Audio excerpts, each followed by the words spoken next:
think you learnt meditation from a book, didn't you?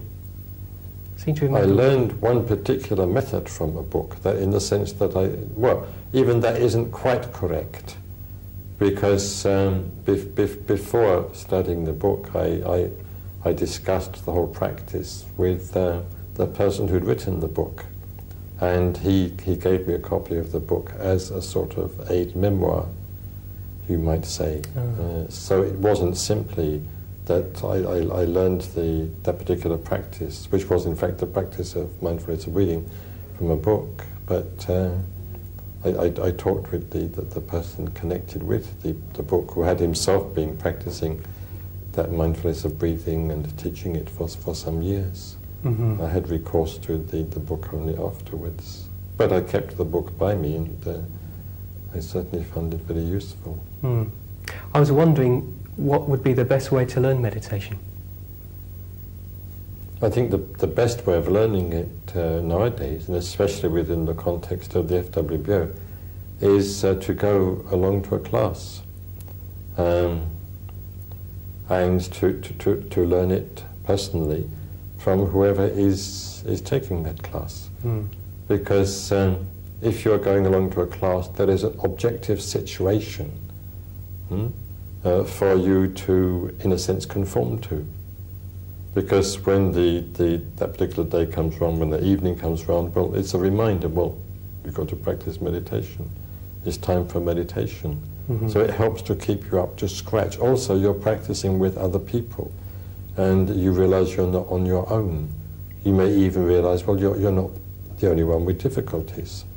You're not the only one who finds meditation far from easy. Others are in much the same boat, but others are also making an effort. And perhaps people going along to that same class will tell you, well, I found it very difficult at the beginning, but I don't find it so difficult now. In fact, I'm getting on with it quite well now.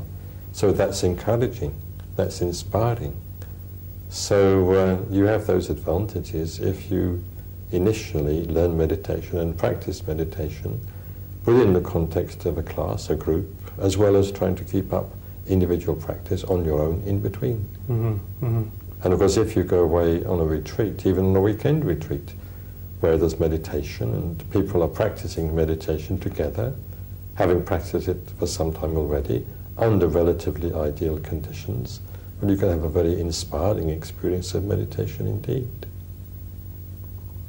Can one learn to meditate from a book, though, do you think? I think one can learn to concentrate from a book, and I think one can certainly take all sorts of hints from a book. But I think you need to be in contact with those who are already practicing, because there may be things in your own practice that you've missed. There may be things that you're doing wrong that you haven't noticed.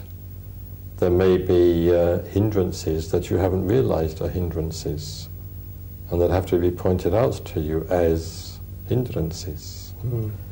And there is this whole question of inspiration. And I think nowadays also a lot of people are lacking in self-confidence. And I think one of the biggest dangers is if you take up meditation on your own and just do it from a book, you're not quite sure whether you're doing it right or not. And that feeling, that awareness that, well, maybe you're doing it wrong, can inhibit the actual practice of meditation and prevent you from putting your energy into it. Whereas if you're in contact with other people who are practicing, especially those who are quite experienced, you can be assured that yes, you're practicing in the right way, yes, you've got it right, you're not doing it wrong. And that will give you the confidence to put your energy and vigor into the practice, and therefore increase the likelihood of your practicing successfully.